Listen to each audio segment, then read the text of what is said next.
నమస్కారం. అందరికీ నమస్కారం. మొన్న జరిగిన అసెంబ్లీ ఎన్నికల్లో ఏదైతే ప్రజలు కాంగ్రెస్ పార్టీని ఎన్నుకున్నారో అదేవిధంగా రాబోయే పార్లమెంటు ఎన్నికల్లో కూడా ప్రజలు కాంగ్రెస్ వైపును చూస్తున్నారు. రాహుల్ గాంధీ నాయకత్వాన్ని కోరుకుంటున్నారు. ఎందుకంటే 100 రోజులు రాకముందే దాదాపు సంక్షేమ పథకాలు ప్రజల్లోకి రావాలి అని ఇచ్చిన మాట తప్పకుండా ఉండాలనే ఉద్దేశంతో రేవంత్ రెడ్డి గారి నాయకత్వంలో అన్ని సంక్షేమ పథకాలు ప్రజల్లోకి రాబోతున్నాయి. ప్రజలు కాంగ్రెస్ పార్టీని నమ్ముతున్నారు. ఏదైతే కేసీఆర్ పోకుంటూ ఇచ్చిన హామీలు నెరవేరకుండా విద్యార్థుల జీవితాలతో ఆడుకుంటూ ఏ విద్యార్థులైతే తెలంగాణ ఉద్యమం కోసం పనిచేసిండ్రో, ఏ విద్యార్థులు తెలంగాణ ఉద్యమం కోసం బలి కోరిండ్రో వాళ్ళందరినీ ఇవాళ చాలా ఘోరమైన పరిస్థితుల్లో తీసుకొచ్చిండ్రు కేసీఆర్ గారు, బీఆర్ఎస్ పార్టీ.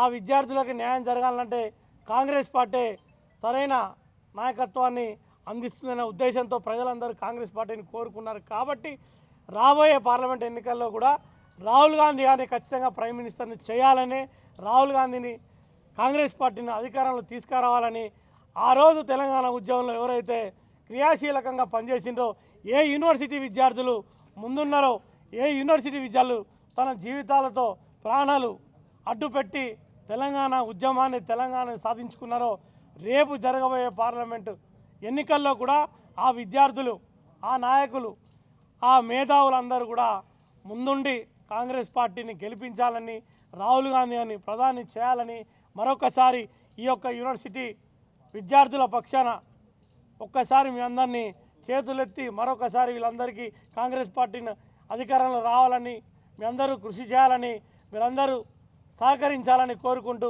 సెలవు తీసుకుంటున్నాం. రమాకాంత్ రెడ్డి. తెలంగాణ ఉద్యమంలో పోరాడిన విద్యార్థి ఉద్యమకారులకు ఏమైనా సీట్లు ఇచ్చే కేటాయించేది ఉందా? 100%. ఎందుకంటే ఉద్యమం టైంలో కూడా ఎవరెవరైతే పనిచేసిండో వాళ్ళందరికీ న్యాయం జరుగుతుంది.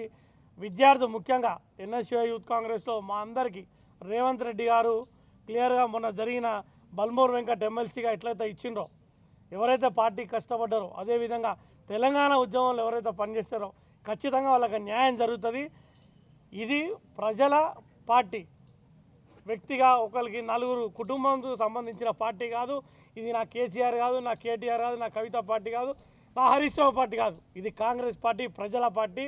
అందరికీ న్యాయం జరిగితే సముచిత స్థానం ఖచ్చితంగా ప్రజల్లో మేమందరం ఉంటాం. ప్రజలు కూడా మా వైపు చూస్తారు, ఖచ్చితంగా మమ్మల్ని గెలిపిస్తారు. ముఖ్యంగా విద్యార్థులకు పెద్దపీట వేయబోతున్నాడు రేవంత్ రెడ్డి గారని మరొకసారి సభాముఖంగా తెలియజేస్తున్నాను. రాష్ట్ర చిహ్నం నుండి ఓరుగల్లు కోట తోరణాన్ని తీసేయడంపై మీరేమంటారు?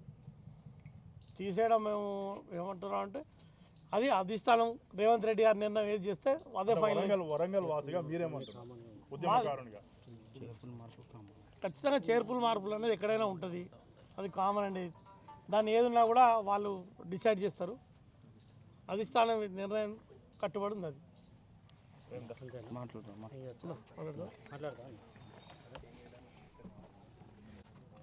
పార్లమెంటు ఎలక్షన్ల ఇన్ఛార్జిగా రమాకాంత్ రెడ్డి గారిని యూనివర్సిటీకి ఆహ్వానించి ప్రెస్ మీట్ పెట్టడం జరిగింది. ఎందుకంటే గత అసెంబ్లీ ఎన్నికలను ఉమ్మడి జిల్లాలో ఎలా గెలిపించుకున్నామో అదేవిధంగా పార్లమెంటు ఎలక్షన్లు కూడా గెలిపించుకోవాలని విద్యార్థులమందరం కలిసి యూత్ కాంగ్రెస్కు సపోర్టుగా విద్యార్థులు మాతో ఉంటూ ప్రతి నిమిషం ఎన్ఎస్యూఏ కానీ యూత్ కాంగ్రెస్ కానీ విద్యార్థి సమస్యల మీద పోరాడి మాకు మద్దతుగా ఉంటున్నందుకు మేము యూనివర్సిటీకి ఆహ్వానించి యూనివర్సిటీ తరఫున ఎలాగైతే అసెంబ్లీ ఎలక్షన్లు ఎలా గెలిపించుకున్నామో అదేవిధంగా పార్లమెంటు ఎలక్షన్లు గెలిపించుకొని కాంగ్రెస్ ప్రభుత్వాన్ని బలపరిచి రాహుల్ గాంధీని పీఎం చేస్తామని మేము ప్రతిష్ఠిస్తూ ఈ సమయంలో ప్రెస్ వారి ముందట గొప్పగా మేము చెప్పేది ఏంటంటే యూనివర్సిటీ నుంచి మళ్ళా ఎలా అయితే ఉద్యమం చేసి తెలంగాణ తెచ్చుకున్నామో అదే కాంగ్రెస్ పార్టీని మొన్న అసెంబ్లీలో గెలిపించుకున్నట్టు ఈ యొక్క ఎంపీ సీట్లను కూడా గెలిపించుకొని మా రాహుల్ గాంధీని కంపల్సరీ పీఎం చేస్తామని ప్రతిజ్ఞ చేస్తున్న ప్రెస్ వాళ్ళ ముందట.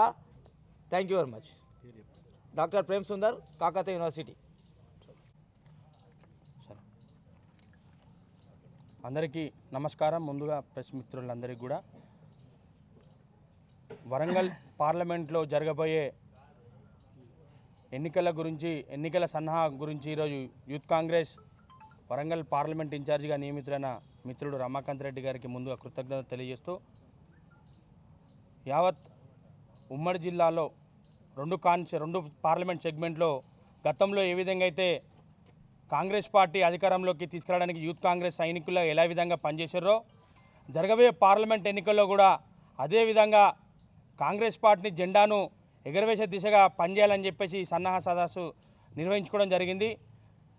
ముఖ్యంగా గత ప్రభుత్వం చేసినటువంటి హామీలు కాంగ్రెస్ పార్టీ అధికారంలోకి వచ్చినాక 60 రోజుల్లో చేసినటువంటి హామీలకు ఎంత డిఫరెంట్ ప్రజల్లోకి తీసుకుపోయినాం కాబట్టి ఇప్పుడు కూడా 6 గ్యారంటీల గురించి తీసుకువెళ్ళి ముందుగా యువతను ఆకర్షించుకునే దిశగా యూత్ కాంగ్రెస్ బలోపేతానికి కృషి చేయాలని కాంగ్రెస్ పార్టీని అధికారంలో తీసుకొచ్చి కాంగ్రెస్ పార్టీలో రాహుల్ గాంధీని పీఎంని చేసే దిశగా యూత్ కాంగ్రెస్ పనిచేయాలని చెప్తా ఉన్నాం. అదేవిధంగా రాబోయే రోజులలో విద్యార్థులకు నిరుద్యోగులకు కూడా పెద్దపీట వేసే దిశగా మన రేవంత్ రెడ్డి గారు సకల విధాలుగా ఏ విధంగా అయితే విద్యార్థులకు ఇటు నిరుద్యోగులకు లాభం చేకూర్చే దిశగా తీస్తున్నాడు కాబట్టి అందరూ కూడా ప్రజలు కూడా గమనించాలి. ఖచ్చితంగా టీఆర్ఎస్ పార్టీని బొందబెట్టే టైం మళ్ళోసారి ఆసనమైంది. ప్రజలు మళ్ళోసారిగా తిరుగుబాటు చేసే స్టార్ట్ అయిందని చెప్పేసి మీ ఓటు హక్కును కాంగ్రెస్ పార్టీకి బలిసే దిశగా అందరూ కూడా ప్రయత్నం చేయాలని చెప్పేసి ప్రెస్ ముఖంగా తెలియజేస్తూ ఉన్నాం. ముఖ్యంగా చెప్పే విషయాలు ఏంటంటే 6 గ్యారెంటీలు ఏ విధంగా అయితే ఇంప్లిమెంటేషన్ చేసుకుంటూ వస్తున్నదో కాంగ్రెస్ ప్రభుత్వం జరగబోయే పార్లమెంట్ ఎన్నికల్లో కూడా కాంగ్రెస్ పార్టీకి పట్టం కట్టాలని చెప్పేసి అందరికీ చేతులెత్తి నమస్కరిస్తున్నాం. ఎందుకంటే కాంగ్రెస్ పార్టీ వస్తేనే పేద బడుగు బలమైన వర్గాలందరూ కూడా బాగుపడుతారని చెప్పడం జరుగుతూ ఉంది. అందరూ కూడా మరోసారి ఆలోచించి జరగబోయే పార్లమెంట్ ఎన్నికల్లో కాంగ్రెస్ పార్టీ కైవసం చేయాలని చెప్పేసి ప్రెస్ ముఖంగా తెలియడం జరుగుతుంది.